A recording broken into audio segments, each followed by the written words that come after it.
Vamos entrar aqui na palavra de Deus, Jeremias capítulo 4, versículo 14 em diante. Jeremias, chamado profeta chorão, mas não era manhoso não, chorar pelos pecados do seu povo. Você já tem chorado? O Senhor tem visto as suas lágrimas? Não, que é isso, pastor Jair? E você nunca leu que Jesus falou, bem-aventurados os que choram, porque eles serão consolados. Tem que chorar principalmente pelos pecados do povo, né? E até da nossa casa. 4,14, lava o teu coração da malícia, ó Jerusalém, para que seja salva.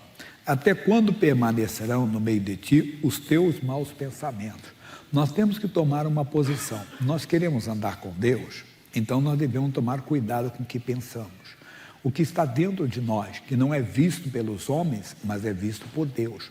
Nós temos um caso aqui que mostra bem claro isso, lá no livro de Mateus, no capítulo 9, uma história conhecida de um homem paralítico. Aliás, esse texto bíblico tem inúmeras lições, mas não é para hoje. E entrando no barco, passou para outra margem e chegou à sua cidade. E eis que lhe trouxeram um paralítico deitado numa cama. E Jesus, vendo a fé deles, disse ao paralítico, filho, tem bom ânimo, perdoados são os teus pecados. Vamos entender, como eu falei, não é para hoje não, só dar uma entrada rápida. Um homem paralítico foi levado até Jesus, certamente para ser curado, né? Mas Jesus não falou da cura, falou do perdão. Falou por quê? Quantas vezes a pessoa tem que entender, se não houver o perdão, não poderá haver a cura. Se não houver o perdão, não haverá manifestação do poder de Deus. Então ele não questionou, ele disse, não, Senhor, eu não vim aqui para isso, eu vim aqui para ser curado. Me trouxeram aqui para ser curado. Não questione quando a palavra fala. Nós temos que ficar atentos ao que Deus está falando conosco. Vamos comentar mais. E diz assim, e eis que alguns dos escribas diziam entre si, ele blasfema, mas Jesus, conhecendo os seus pensamentos, Jesus conhece os pensamentos, disse, por que pensais mal em vosso coração? Então, o pensamento, ele vem à tentação, mas Deus sabe quando é pensamento, quando é no coração. Veja de um obreiro que sabe desligar celular, que é especialista em fazer isso, e olha que o Zé falou, não falou? Falando, eu vi, né? Que sem querer nós às vezes esquecemos, né? Mas verifica aí se alguém está com o celular, você abaixa o volume, você pensa que não vai tocar e vai, né? Ou de repente você colocou o despertador, você tirou aquele cochilo da tarde, né? E colocou, verifique. Então, verifique isso aqui agora na palavra de Deus. Por que pensais mal em vosso coração? Mas tem diferença? Tem. O Senhor Deus fala na carta aos Hebreus, no capítulo 4, no versículo 12, Hebreus capítulo 4, versículo 12, ele diz assim, porque a palavra de Deus é viva e eficaz, é mais penetrante do que qualquer espada de 2 gumes, e penetra até a divisão da alma e do espírito, das juntas e medulas, e é apta para discernir os pensamentos e as intenções do coração. Então Deus sabe quando é pensamento, quando é intenção do coração. Deus sabe quando é tentação, quando é pecado. Você não pode aceitar o pecado. Você vê que eu já li esse versículo que eu vou ler agora, que eu li várias vezes, não vou dizer assim como diz alguém 1000 vezes, mas muitas vezes. Mas algo novo veio hoje. Qual, pastor Jair? No Salmo 66, versículo 18. São esses detalhes aqui que nós temos que prestar atenção. Por isso que a Bíblia é maravilhosa. Você lê 1000 vezes, na 1001 você encontra algo novo. Mas eu já li isso aqui várias vezes, mas aí Deus falando. Porque não é a letra, é a revelação. E essa é uma revelação. Qual? Ele diz assim, se eu atender a iniquidade no meu coração. Eu não sou responsável pela tentação, nem você. Mas eu sou responsável se eu atender. O que ele está dizendo? Se eu atender, eu posso dizer não para o pecado e posso dizer sim para ele. Nós temos que aprender isso. Dizer não para o pecado. Não é só pecado moral, homem, mulher, mulher, homem, né? E assim por diante. Não. É ódio de uma pessoa, raiva de uma pessoa, desejo de vingança, desejo que alguma coisa ruim aconteça. E o que for? É como medo. Você sente o medo, mas a Bíblia diz que Deus não nos deu espírito de medo. Onde você sente o medo? É aqui. Tanto que se você for ao médico, ele vai dizer que realmente o medo, claro que o medo pode alcançar esse órgão aqui chamado coração, a ansiedade causa transtorno, né? Que vai trazer, vamos dizer assim, consequências às vezes cardíacas e tudo. E é importante você notar isso, olhar para a palavra de Deus, porque é aqui que tem o que você necessita. É na palavra de Deus que está a revelação que você necessita. Então, se eu atender, então não atenda. Mas como é que eu não atendo? Com a palavra de Deus. Lembra do salmista aqui na frente? Salmo 119, versículo 11. 119, 11. Escondi a tua palavra onde? No meu coração, para eu não pecar contra ti. Quer dizer, como é que eu faço isso? Eu ouço a mensagem, eu ouço a pregação e eu escondo aquela palavra, quer dizer, eu trago ela para o meu coração, eu trago ela para o meu interior, eu coloco ela dentro de mim com oração. Deus, eu não quero mais o pecado, eu quero a tua palavra. Como o medo, acabei de explicar do medo. Eu não quero mais o medo, por quê? Está no meu coração o quê? Que Deus não me deu espírito de medo. O que é isso? A palavra de Deus. Segunda carta de Paulo a Timóteo, capítulo 1, versículo 7. Então eu digo, não, está amaldiçoado esse medo, por quê? Porque Deus não me deu espírito de medo. Eu não atendi o medo no coração. A mesma coisa é o pecado. Eu não atendo o pecado no meu coração. Ele veio, mas eu não te atendo. Se eu atender no meu coração, eu pequei. Não, você está amaldiçoado, porque eu sou morto para o pecado, porque a minha luta não é contra a carne e o sangue, assim por diante. Então, você permanece na palavra de Deus, você está na palavra de Deus, é aqui que está a vitória. É isso que faz você vencer. Deus, então, não é mau quando não te atende, Ele não está podendo atender. Isaías, do lado do Jeremias, antes do Jeremias. É o Isaías, capítulo 38. Isaías, capítulo 38. Diz assim: naqueles dias, Ezequias adoeceu de uma enfermidade mortal. E veio a ele Isaías, filho de Amós, o profeta, e lhe disse: assim diz o Senhor, põe em ordem a tua casa, porque morrerás e não viverás. Deus vai dizendo para ele: a sua casa não está em ordem, você vai morrer. Porque Deus não pode atender. Ezequias, se você ler, o missionário pregou num dos cultos de hoje. Ele falou do Isaías 37. Quando ele foi atacado por Senaqueribe, ele conhecia Deus, o Ezequias. E o que ele fez? Ele apresentou aquela carta de afronta a Deus. Ouça o que ele diz, veja Deus o que ele está dizendo. Ele está afrontando o Deus vivo. Então ele conhecia Deus. Mas agora o Deus que ele conhece está dizendo que ele vai morrer. Que não tem jeito para ele. Aí ele vai pleitear a sua causa. Então virou Ezequias o rosto para a parede e orou ao Senhor. E disse: ah, Senhor, lembra-te, peço-te, de que andei diante de ti em verdade e com o coração perfeito, e fiz o que era reto aos teus olhos. E chorou Ezequias muitíssimo. Quer dizer, ele tentou dizer: não, Deus, o profeta se enganou, ele está falando de mim. Eu sou um homem que faço o que é reto aos teus olhos. Às vezes nós achamos que nós estamos bem com Deus. A Bíblia diz: maldito o homem, e às vezes nós confiamos em nós mesmos e não olhamos para a palavra de Deus. Se Deus falou, nós temos que ficar atentos, não foi por acaso. Entenda que Deus falou com ele, o que Deus falou, que Deus mostrou, que tinha alguma coisa, o profeta não falava por ele, o profeta era um porta-voz do Senhor, assim diz o Senhor. Verifique isso aqui, por favor, mais uma vez. Ele está dizendo para nós, no versículo 1, ele disse: assim diz o Senhor. Quer dizer, não sou eu que estou falando, não, o Ezequias, não sou eu, Isaías.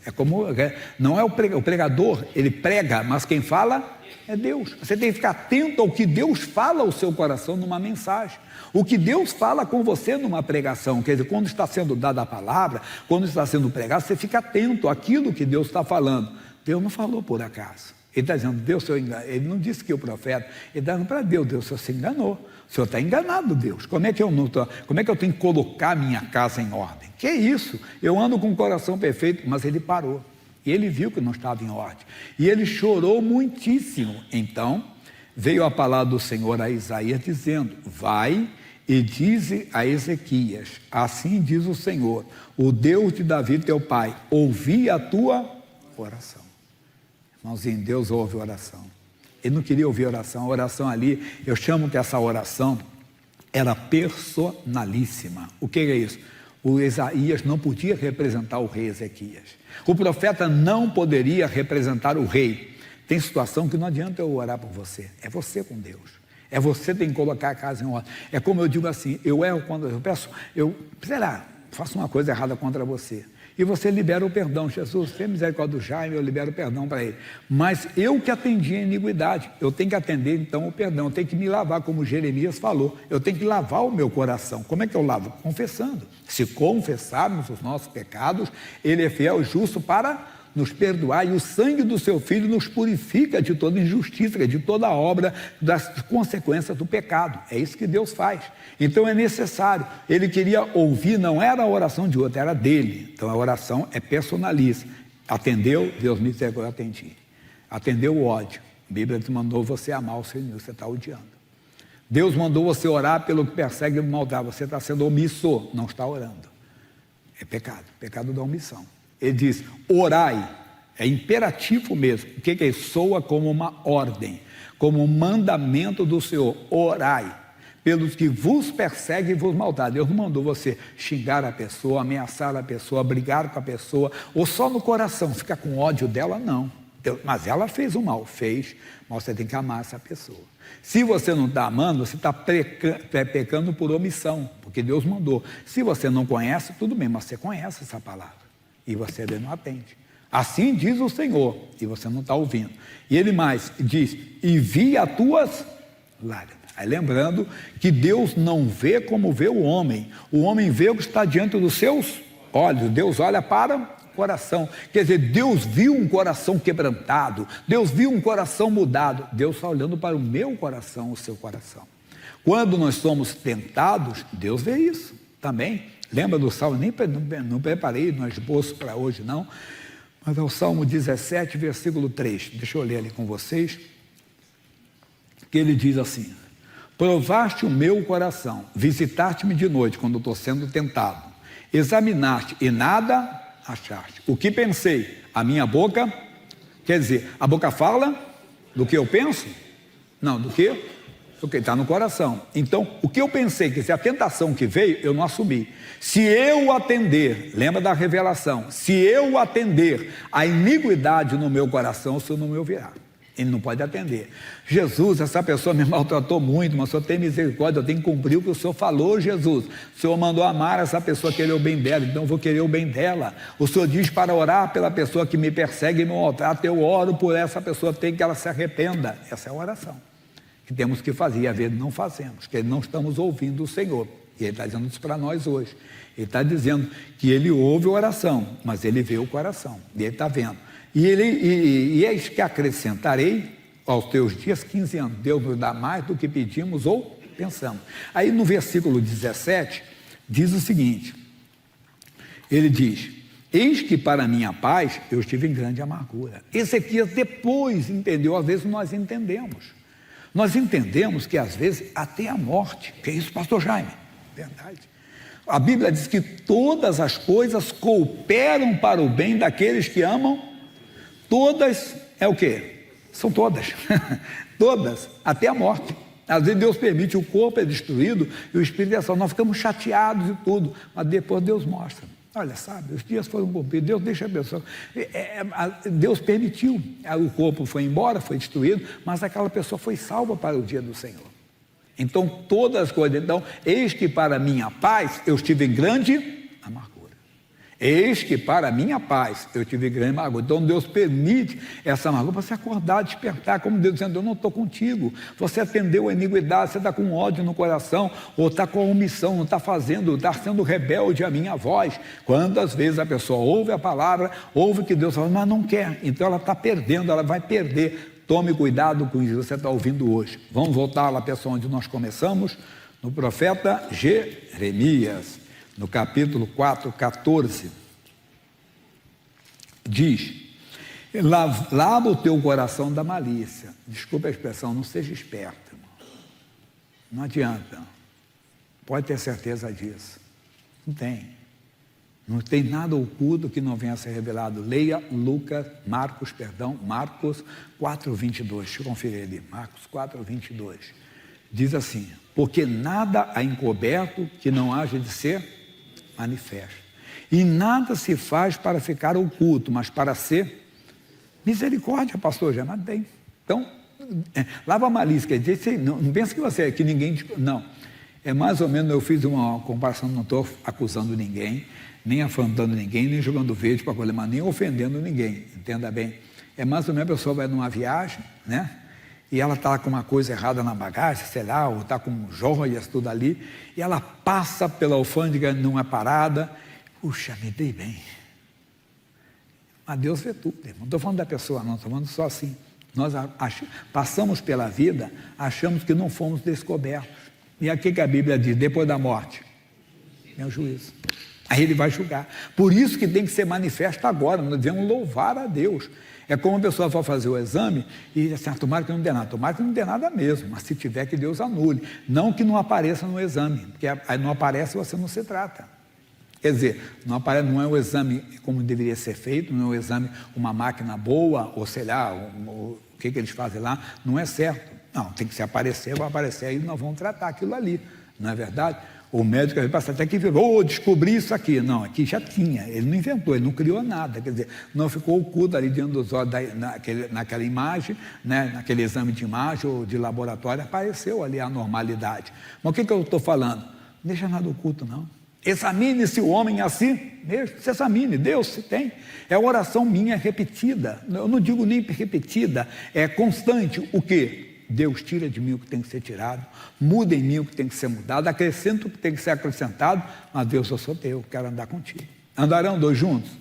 Se tem alguma coisa que não está de acordo, eu quero ficar de acordo, tem algum sentimento, não pode ter, aí nós vamos vencer, nós vamos ver grandes coisas acontecendo, pode ter certeza disso. Então ele está dizendo aqui, lava o teu coração da malícia, porque vai aparecer, não fique achando que não tem nada escondido, Deus, eu não quero.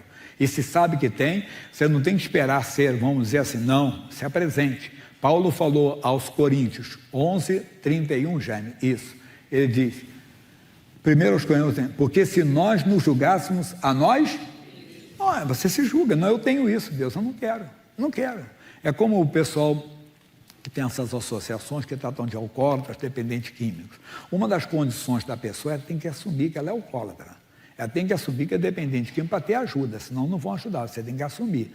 Então, nós temos que assumir diante de Deus, eu atendi Deus, eu quero que o Senhor me lave, me purifique. Quer dizer, eu estou me julgando, Deus, eu errei, preciso da tua misericórdia. Quer dizer, me julgue segundo a tua graça, não quero julgar segundo a lei, porque segundo a lei eu morreria. Ou seja, não, eu me julgo segundo a graça, quer dizer, me lava, me purifica, me perdoa, eu errei, eu atendi, eu assentei isso, eu fiquei triste, eu fiquei amargurado, eu fiquei revoltado com aquela pessoa, eu fiquei cheio de ódio, eu não quero carregar isso. Quer dizer, lava, aí ele lava o teu coração da malícia, ó Jesus, para que seja salva. Você precisa da salvação, nós precisamos. Nós não estamos, claro que nós vamos ver daqui a pouco, uma senhora deu um testemunho ontem aqui, ela estava com um tumor, irmão. Ela mesma fez, eu falei, não era, no intestino, mas eu li na hora ali o que era. Era para fora. Ela falou ali, ela sentava, depois ela fazia assim mesmo, que ela sentava, que ela não podia sentar, tinha que sentar com cuidado. Eu pedi que ela fosse no banheiro, acompanhada de uma pastora, para ver o local. Ela voltou sorridente, mas um sorriso tremendo, e assim, ó, ela falou assim, não entrou não, Jesus tira, e vai voltar ao médico, é claro, depois e tudo, mas isso é Deus, quer dizer, para Deus não é impossível não, creia que Deus quer operar, quer fazer maravilhas, principalmente, meu irmão, que você vá para o céu. Repito, não espere chegar que tem que ser, Deus tem alguma coisa oculta que venha a ser revelada, como no exame, tem uma coisa aqui, Deus, que esse exame mostra que eu vou tratar, ou vou orar em cima daquilo, entenda? Ou então o Senhor faz desaparecer mesmo, mas o pecado você tem que conversar para ele sumir, então não vai esconder de Deus, eu não quero nada. E Davi disse uma coisa que eu peguei há muitos anos, o Salmo 19, versículo 12, não está nos bolsos não, olha o que diz, 19, 12. Salmo 19, 12. Quem pode entender os próprios erros? Expurga-me tudo os que me são. Quer dizer que eu não estou vendo, mas se tem alguma coisa que está me atrapalhando, eu não quero isso comigo. Por quê? Porque eu quero entrar no céu, e tem um grupo que não vai entrar. Se estiver naquele grupo lá de 1 aos Coríntios 6,10, não vai. Ele foi lá, não erreis. Está lá, cadê? Não erreis. Aí ele fala o catálogo ali todinho. Não fique naquele grupo, não vai entrar no reino dos céus. E mais ainda quando ele falou João 3,3, quem não nasceu de novo. Então Jesus, eu não nasci, eu quero nascer hoje. Eu quero morar no céu, eu quero isso. E não só isso, mas também nesse mundo, para você ser atendido. Porque se eu atender, Deus não me ouvirá. Terminando o versículo, pessoal, ele diz assim: até quando permanecerão no meio de ti os maus pensamentos? Não quero santidade, quero vida no altar. Vai funcionar. Amém?